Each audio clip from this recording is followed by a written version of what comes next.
Hey, welcome to another great episode of the Real Deal Podcast. It is Masters Week, and I got a lot of great guests coming up, but we are starting this off with a bang. So let's get it.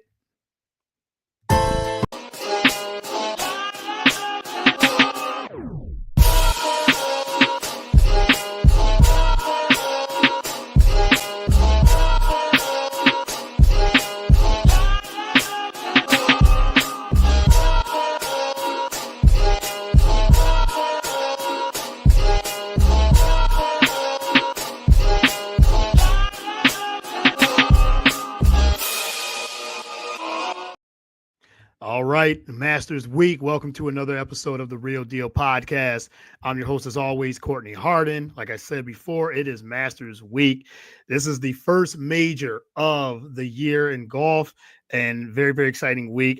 So much prep, so much research, and I had to bring in a heavy hitter into this. I got a lot of great guests all week.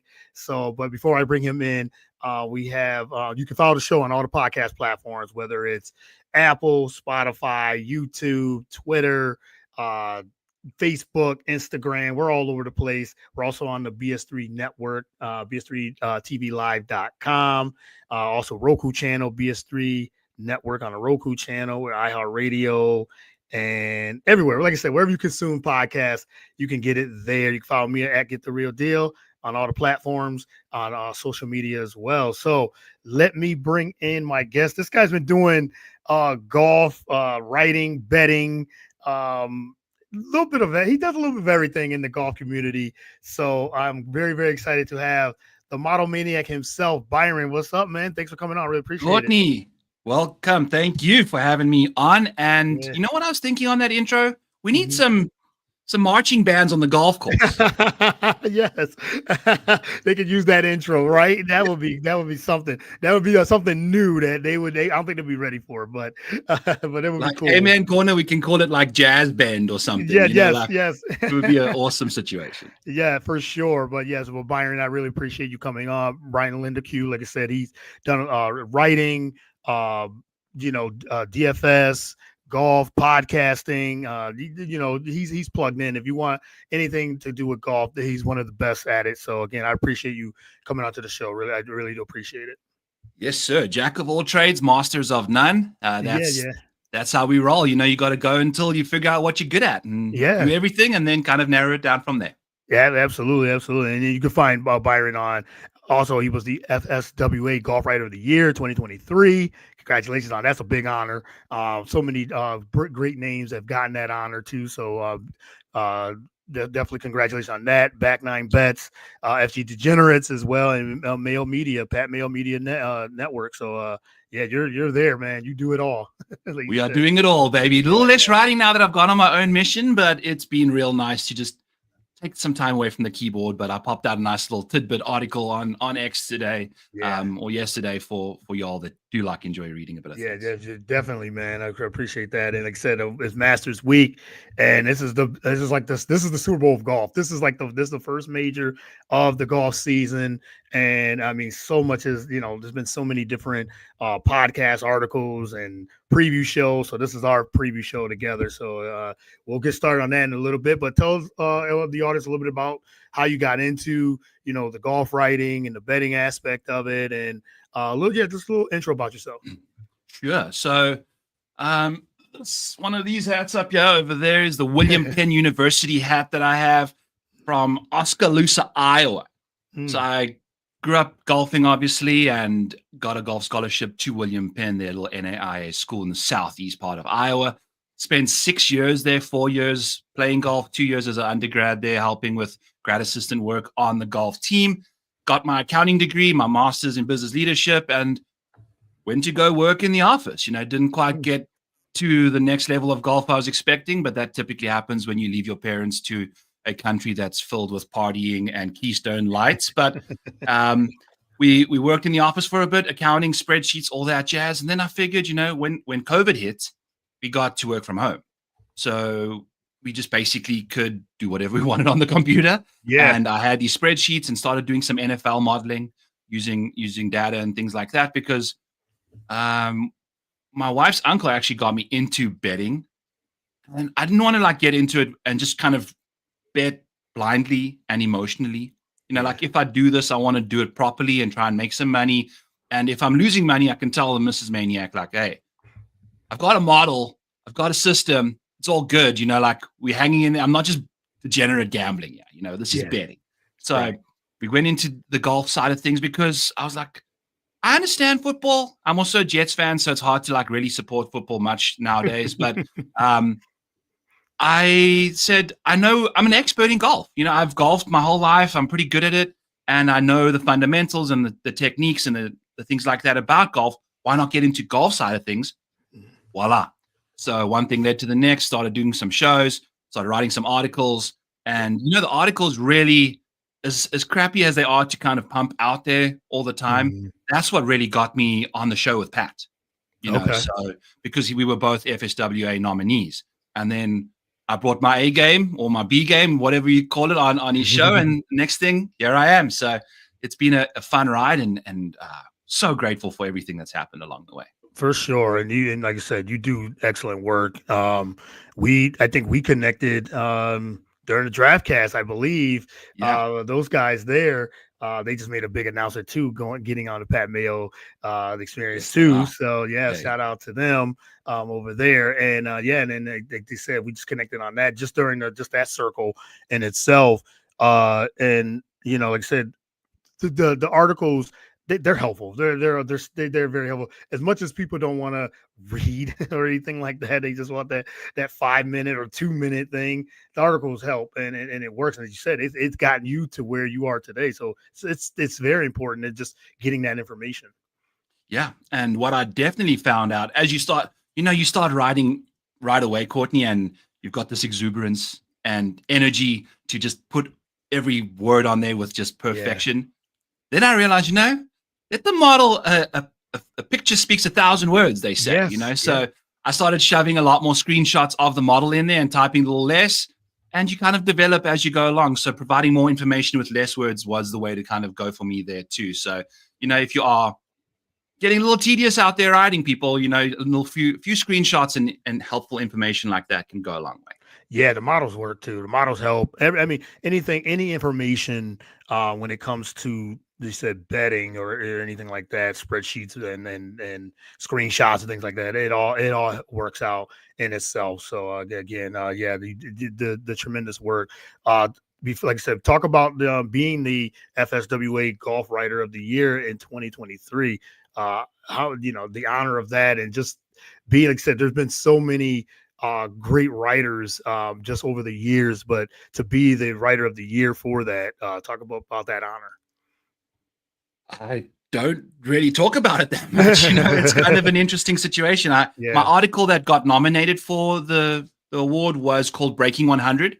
In golf, you're trying to break 100, but this has got a dollar sign in the front of it. So I teach people how to break $100 down betting on the golf tournament each week, which is really cool. A lot of people don't know how to manage their funds when it comes to golf betting. A lot of people kind of, at least for me, I bet less on the outright side of things, which I'm not the greatest at, but focus the majority of my betting side to the placements and the top 5s, the top 10s, the matchups where I kind of thrive, So just kind of breaking down the article into that kind of structure.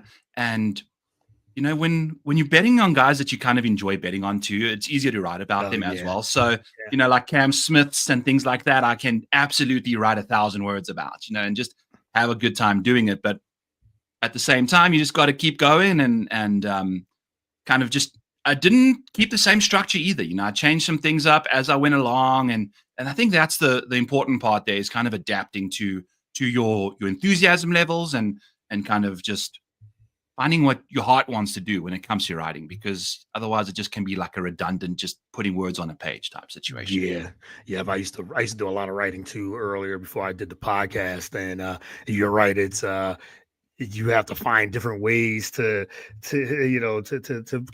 keep interest and things like that. But they said still much needed, I think, in this space, especially. Like I love reading. Like I said, you probably started. I was going to ask you when you're doing your master's, previews and things like that, when do you usually start? Do you start like the week before? I mean, I'm so sure it's all year, but just gathering information. But when do you really start diving in? Is a couple of days like yesterday or last Yesterday for week? me. Yeah, it was mainly yesterday. But at the same time, if you've done this for long enough, you tend to know, okay, these are the guys that typically play well at the Masters. The Masters is the most predictive venue of all golf tournaments on the schedule by a long way. There's not even a close second. Like the next best one is in tier 2. Like tier 1 is just the Masters out there. And guys that just play well around you, just play well around you. So you typically can have a solid starting point to trying to figure out how they are playing coming into the week, things like that. And, with the Live Tour going on, it's been a little more interesting because you've got way more important golfers that are playing on a totally different tour than I typically cover each week. For sure. Yeah, definitely. And all right, let's dive right into it. So like I said, it's the Masters, it's Masters week. It's the 89th Masters. And I want to talk to you about a little bit about the, from the fantasy perspective, DFS, the DraftKings, whatever you want to get into. 96 golfers at the moment. You never know when DJ Singh is now out, so 95. Okay, 95 now. So there it is. So, and this is the largest since 2015. So just a little nugget there as well. So talk about the course a little bit and what do you look for when you're picking your bets and your players? Do you look for form, the recent form, history? What's some of the things that you look for when you do your betting cards? So I have pumped out this trend where 80% of winners of the Masters have finished second in a major before. So you have to have, and that's 41 golfers. The field's 96, so it's half the field. Yeah. But what it helps you with is identifying who's probably not going to win this week. So don't bet your money on those guys to win. Bet them to do other things, top 10s, top 20s. But great major history is essential around Augusta. And when it comes to that, you have to have done well. And 50% of Masters winners have won a major before. So 1 in every 2. And it's important to have that pedigree under your belt before you go ahead and try and play well around here. Debutants typically struggle. Ludwig Oberg last year was an anomaly. What he did? He had his best career putting performance in his first major, in his first Masters, which is just absurd to think about. So a lot of people will be back on him again because of his result, but how he got about it wasn't quite the greatest. So you need to be able to have distance off the tee here. These golf holes are super long with technology advancing. Augusta's got every funding dollar under the sun to handle. They've bought properties around this place like crazy, trying to make the holes longer and things like that to accommodate the technology of these drivers. And you've typically seen, when it comes to real technical aspect of it, the drivers of golf balls right now all hit these fades because of the technology right now. So Augusta requires a lot of draws around these dog legs that go right to left. And drivers don't like to draw nowadays. So what they'll be using is like these mini drivers, which is right between a 3-wood and a driver, which you can hook a lot easier than a driver. So these guys are going to be leaning on technology to overpower this golf course again. You have to be good at par 5 scoring because this course is so difficult. The only couple holes, the 4 holes that you can really score on are the par 5s. You got to have tons of length in order to reach there in 2, or just be an incredible wedge player like Zach Johnson, Trevor Immelman. But again, we haven't seen those type of golfers succeed more recently. It's all been Scotty Scheffler's, John Rahm's, these guys that have immense length off the tee. So I think that's an important aspect. And every part of your game, Courtney, has to be A1. You cannot show up here without a good chipping game because you will chip yourself out of this tournament. It relies, this course demands so many different aspects of your game to be in tip-top shape that you have to just be in great form as well. So great course history, great form, tons of distance, and major pedigree are probably the 4 boxes that you want to have going. I like that. It's like you got to be like one of the best all around golfers. Even heading into, and then you said great form, history. It said it's a little bit of everything there, distance and all that. And it is like you said, it's one of those golf courses where if you know it, like he's like say what Tiger Woods used to do, he kind of knew it. Like he was so technical and precise with his shots and things like that. It was like a challenge to him, and he figured it out multiple times. So and now Scottie Scheffler's trying to do the same thing. As you said, the golf's #1 player in the world. He's figuring it out too. He's so technical, and he's taking that same page from Tiger and other Jordan Spieth, even from early in his career. He figured it out in ways too. So yeah, you're right. I think you got to have a lot of that type of game where everything's got to be clicking and working at the same time. Yeah. Unless your name's Danny Willett, which was a total outlier that year. So, right. But he did have a second place finish in a major, I believe. So it's important to note. Yes. So let's get into some of the players. And you said got world #1 Scottie Scheffler trying the defending champion, trying to go back to back, which it hasn't happened. It's happened a few times, but not as many because it's hard to do. As you said, this is one of the most prestigious golf courses, historical golf courses, and also Roy McIlroy. These are the #1, #2 players. If you had to pick one, who and Roy's he's chasing history as well, and it's been talked about so many times. Everybody's coming to the Masters, trying to complete that Grand Slam. But Scheffler coming off injury from earlier in the year, try to get back into form. But if you had to pick out of one of those two, the two favorites, who do you lean towards? I think just based off the trends that have happened, yet defending champs, it's not easy to win again. Mm-hmm. Now Scottie, after he won his first one, finished 10th and lost like 4.5 strokes putting that year. So maybe that doesn't happen again. He finishes top 5, but I would go with Rory. And Rory's having, since 2009, when he appeared at Augusta for the very first time, he's having his 4th best quarter to begin the year. January, February, March. He's gaining the 4th most total strokes since 2009. So it's his 17th appearance this year. And he's having his 4th best start to the year of those 16. So it's really impressive. But the problem with Rory is those 4 years when he was playing his best golf, winning golf tournaments, striking the crap out the golf ball, he finished 21st, 7th, and 40th.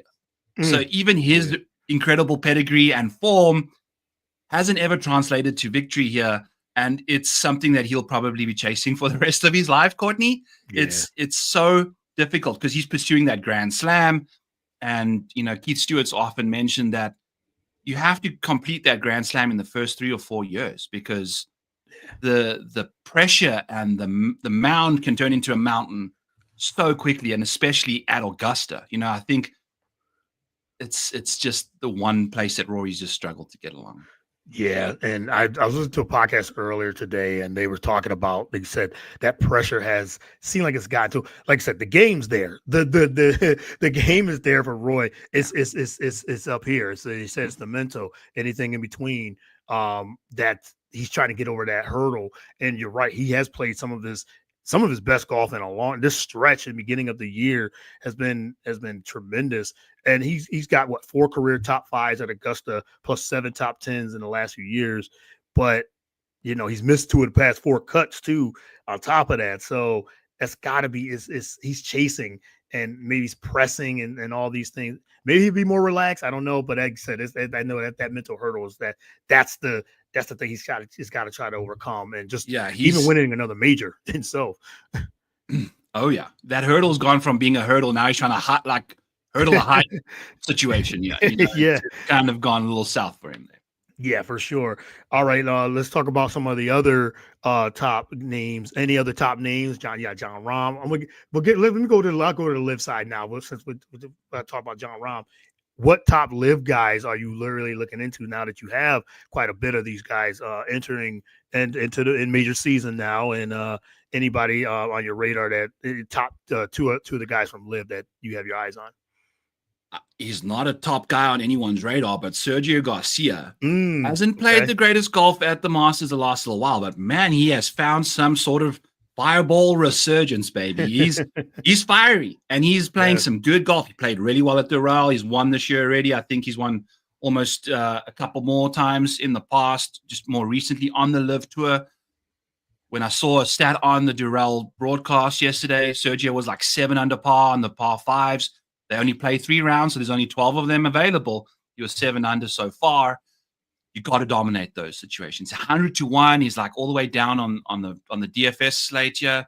Sergio's $7,100. So he's a great value option if you're looking for maybe a top 20 bet. You can also go there. He is just playing super good golf, and he's obviously won this tournament in the past. So I fancy his chances a lot.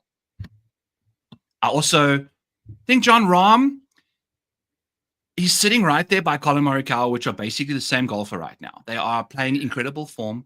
They are top 3 consistently every tournament that they're playing. You know, they are one of the best golfers that show up. Just cannot win. They cannot get across the line. Yeah. Courtney, we've spoken about Rory's mental midgetry. These two dudes, same situation. Rahm shot +2 yesterday around a golf course that suits his game perfectly. He was in the lead and then just crumbled down the back nine. We saw this happen at the Olympics. We've seen it happen in multiple majors already. So whether or not Jon Rahm shows up as Jon Rahm of old, I don't know, but you can expect him to hang around the top of the leaderboard quite routinely, given what he can do on the golf course. Just whether or not he's going to win is another thing. Brooks, also the best major player of our generation, essentially, after Tiger, having won 5 and, a couple PGAs, US Opens over there. Courtney, in 2024, 2022, when he had his 2 bad years, he shot 44 over par in the 2 years of major golf. Since 2017, he's 102 under par in all the other years. So it depends what Brooks Koepka, that's a million miles ahead of anyone else. So if you're getting A+ Brooks, hey, baby. And I think his price is fine. He's $3,000 cheaper than Scottie Scheffler in DFS. He's 6 times cheaper to bet to win the tournament at 30-1. I think the value is there if you're just blindly trusting his major form, although he's not playing the greatest golf right now. Right. And just to add another name, Bryson DeChambeau. What's your thoughts on him now that he's kind of, like, since last year, figured it out a little bit? And he always said he wanted to beat this course and everything, just overpowering it and things like that. But now Bryson seems like he's toned that back a little. So what do you think of Bryson DeChambeau heading into this week? I think him and Ludwig are in very similar situations because Ludwig's chipping around the greens sketchy. Bryson's short game around this golf course, I think he's lost in 10 of the last 12 appearances that he's been at Augusta, chipping and putting total. He did a lot of his heavy lifting. He gained like 8.5 strokes in that first round last year when it was nice and soft. You can just kind of land your ball where you want it to end, not 80% of the way there and let it roll wherever the greens need to take it, when they firm up a bit more. Yeah. He lost strokes over the weekend. So he went backwards quite badly once the conditions kind of fired up again, So he had that one spike round in the first round and then just kind of treaded water, so to speak, after that. So unless he has another big, 65 in his up his sleeve, I don't know. I prefer him at the other majors where it's not as technical. Like he still hasn't had a top 5 around this golf course yet. Yeah, right. Yeah. His best appearance before last year when he finished 6th was his debut when he finished 21st. So last year was his first top 20, and maybe he continues to improve, but at the same time, that was just one random round that really did a lot of the heavy lifting there. So I'm out on him. Yeah, he's one of, like you said, he went on last year. He finished 2nd at the PGA before winning the US Open for the second time. Anyone? Yes. So just you said he's capable, but you're right. I think there's things got to turn out right for Bryson. My tune on him will change drastically for the next major at Quail Hollow. Yeah, you'll be one of the favorites. Exactly, agree, 100% agree. All right, kind of talk about our top guys. A couple top guys. I want to get your opinion on Colin Morikawa and Xander, who's coming back from an injury as well. But Xander's, maybe this is good. I mean, great for Xander because he's not being talked about much in the coming into this Masters. So, what do you think of those two guys? Colin, I have bet him top 5 already, plus 300. I think you want to be looking at Colin there for a top 5. Also, if you want to do some fun long-term betting, plus 900 to finish inside the top 20 in all 4 majors. He did that last year, top 20 in all 4 of them.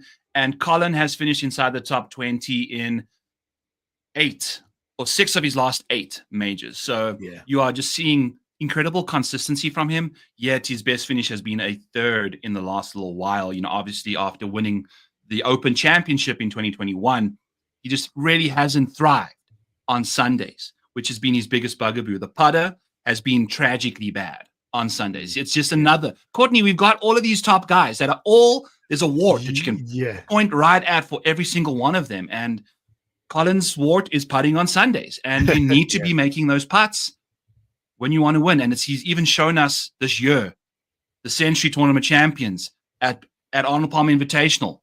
Putter let him down both times he had a chance to win the tournament. So does that change in a major when there's even more pressure? Probably not. So love him for the top 5 just to hang around, but not to win this thing. Also love him in DFS because, he's $1,900 cheaper than Scotty. And I think he might land up beating Scotty this week. Yeah. Xander. Xander, no one's talking about him. Yeah. Incredible ball striking performance at Valspar the last time he teed it up, but he hasn't gained putting this year yet. He, in majors, has been ultra reliable. He led the tour last year in bogey avoidance because he makes every single par putt that he looks at when he's chipped it to a very makeable range. This year, that combination is not working. He's hitting it great, but he's not chipping and putting the best because of this injury. Rust is a thing. So I'm shocked that he didn't play more golf after the Valspar. I think it was 2 more tournaments he could have played in leading up to this week. He's decided to just take that time off. And I think I'm probably going to put my foot in my mouth here, but it's going to bite him because I think his ball striking can keep him in this tournament like a top 10, but I don't think the chipping and putting is going to allow him to get inside the top 5 because it's just been a little lackluster lately. Yeah, like I said, the time off, and you're right. He's had 4 top 10s over the years at the Masters, including the past 2. He rises as a major champion. You said Xander, 2-time major champion. In fact, so it's all about can he get that rust off, and this will be a good spot to try to, difficult one, but a really good spot to. So got some comments in the chat here. Nathan says, "What's up? Nathan. Thank you. Keep up the great work." And he's got a question. He said, who's your sleeper for the Masters? I think I opened it up already with Sergio right away. Yep. But as always, I think I'll give you like a Will Zalatoris, Cameron Smith, two for there. Both of them not necessarily entering the week with the greatest form, but between those 2 golfers, they have got themselves 8 top 10s at the Masters in the last 10 starts between the 2 of them. So they just love this golf course. Cam Smith chips and putts his way around this thing like it's the back of his hand. He's so good at those 2 skill sets that he can totally get away hitting drivers like you and I, Courtney. He hits those in the trees. It's all good. He's happy in the trees. He's like Tarzan. And Will Zalatoris, he's been playing some solid golf the last little while, but a couple weird rounds. I don't know if you recall at the Players, he was right in the mix to win it. And then he had that weird bounce that he like tried to pitch it up there for his 4th shot on the hole or the 3rd shot that he was hitting. And it bounced into the bunker, like spun in there. And he overreacted so hard to that shot and then just went and lost like 7 more strokes. Yeah, it took him out of his game. Just completely ejected. Now, I think in the major, he'll have a different mindset. I think he was still trying to like chase a W at the Players. But this week, in the majors, Will Zalatoris has been sensational. So I think those 2 could absolutely be like some sneaky options down the bottom there. Absolutely. And he said great sleepers right there. So yes. Yep. Should be an interesting, always. The Masters is always very interesting. And he said that the final day, especially, and we're always thinking who's going to be in that final group, who can close, as you talked about earlier. Can you rely on certain players to close, golfers that can close?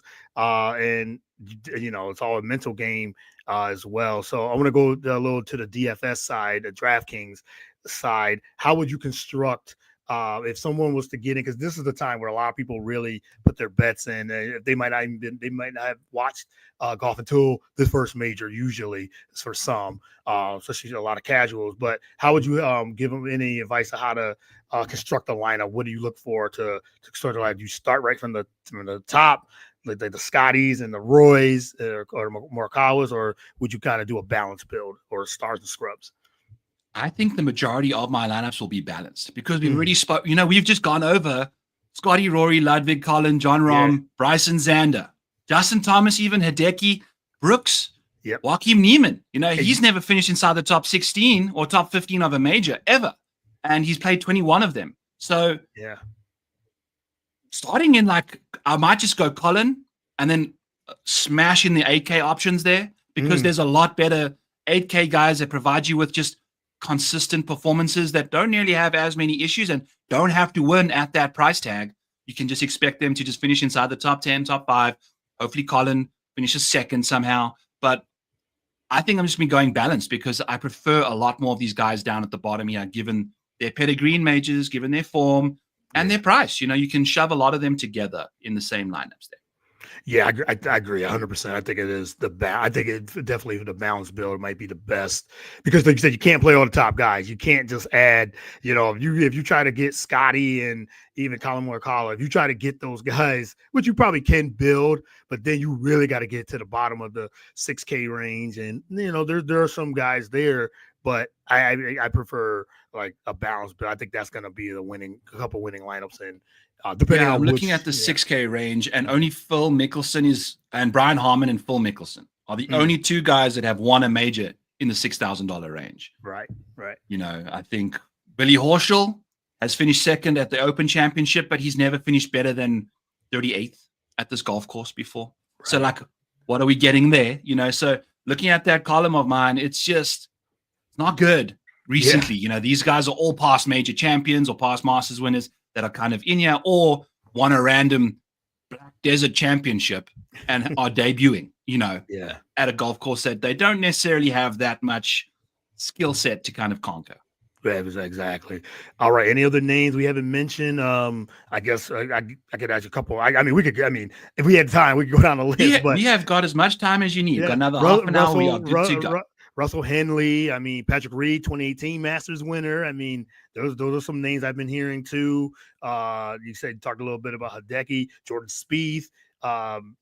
There's a lot of names. Shane Lowry, he's coming in pretty good form as well. Any other names that you have your eyes on?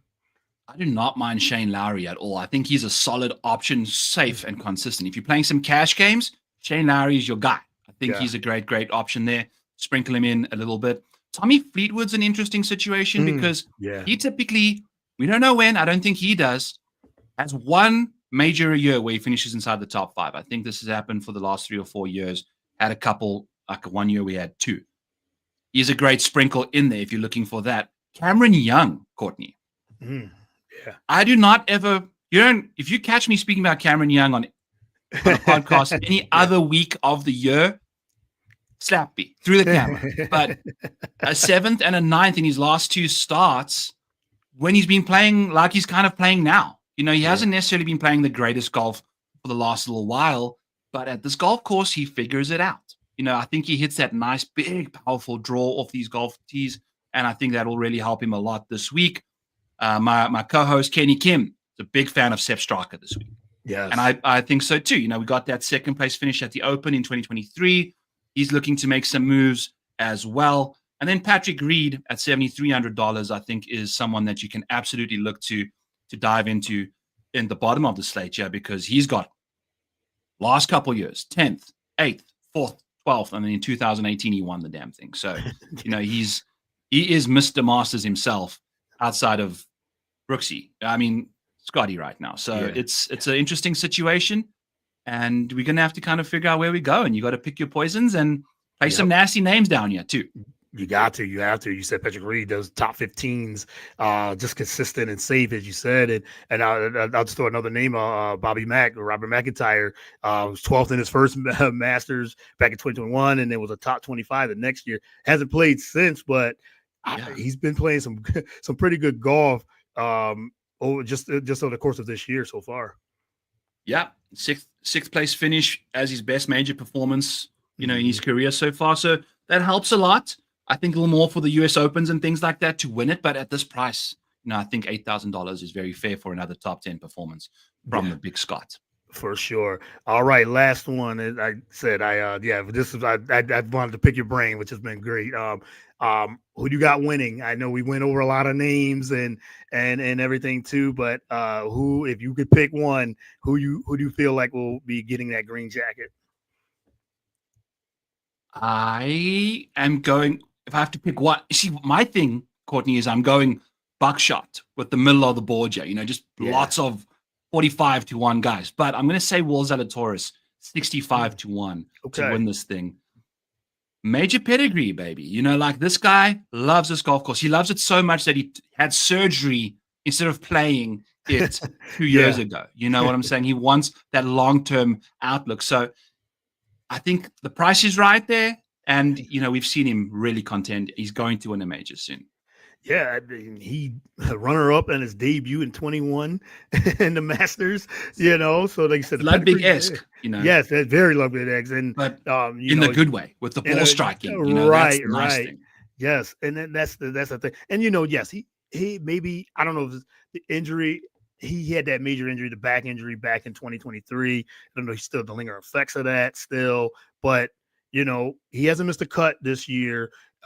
3 top 25s so far this year, no top 10s, but not a bad name, especially at the middle of the board, to get it. If you're not going with some of the favorites like Scotty Roy, John Rahm, or any of those guys, that's not a bad name to pick. So Yeah, I do got like. Sergio obviously at 100, and I've got Cam Smith at 60 and Victor Hovland at 35 as well.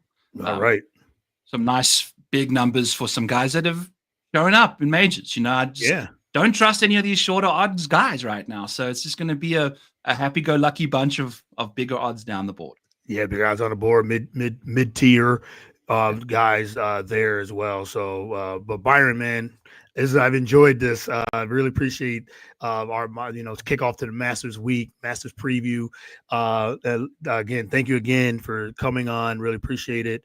The insight and everything you got going on. But let everyone know they can follow you, follow some the content. They want to get in, ask you some questions and see if you can help them try to, I guess, win some money. You want to win money too, so help give them a little bit of tips on how to win money. But let them know they can follow you on social media. On social media at the Model Maniac. If you want direct access to me that I will answer your questions for certain, is in the Model Maniac Patreon. You can go and grab that over there. And, just Back Nine Bets and Fantasy Golf Degenerates are the two podcasts I do on Mayo Media Network. Fantasy Golf Degenerates is probably dropping right now as we speak. It was a 2-hour, 10-minute show with me and Kenny. Okay. And then Back Nine Bets will be on Tuesday nights at 7 Eastern, where I have a live show. You can ask me questions on there as well. This week, I'll be answering the chat on the show. They're going through all my picks and breakdowns of golfers on there. All right. Well, appreciate it, man. We'll be looking out for all the content. And thank you again for doing this. Really appreciate it. And it was very informative and said a lot of good information. There's a lot of information out there for the Masters. So you guys can't miss it. People have been doing this. I think Pat Mayo he had a bunch of shows over the weekend and last week too. And there's articles out, and they said follow Byron on all those platforms. And we need a petition to get a jazz band out at Augusta. Yes, we should get that music up. Right. Yes, Master. You hear it. You hear it here first. So definitely. So again, thank you, man. I really appreciate the time, and best of luck with everything you got going on as well. And best of luck with trying to win some money. Thank you. You too, my man. All right, then. Thanks a lot. All right, you guys have a good one, and more Masters preview show coming this week. So be on the lookout for all the content. Really appreciate it. Thanks, and have a good one.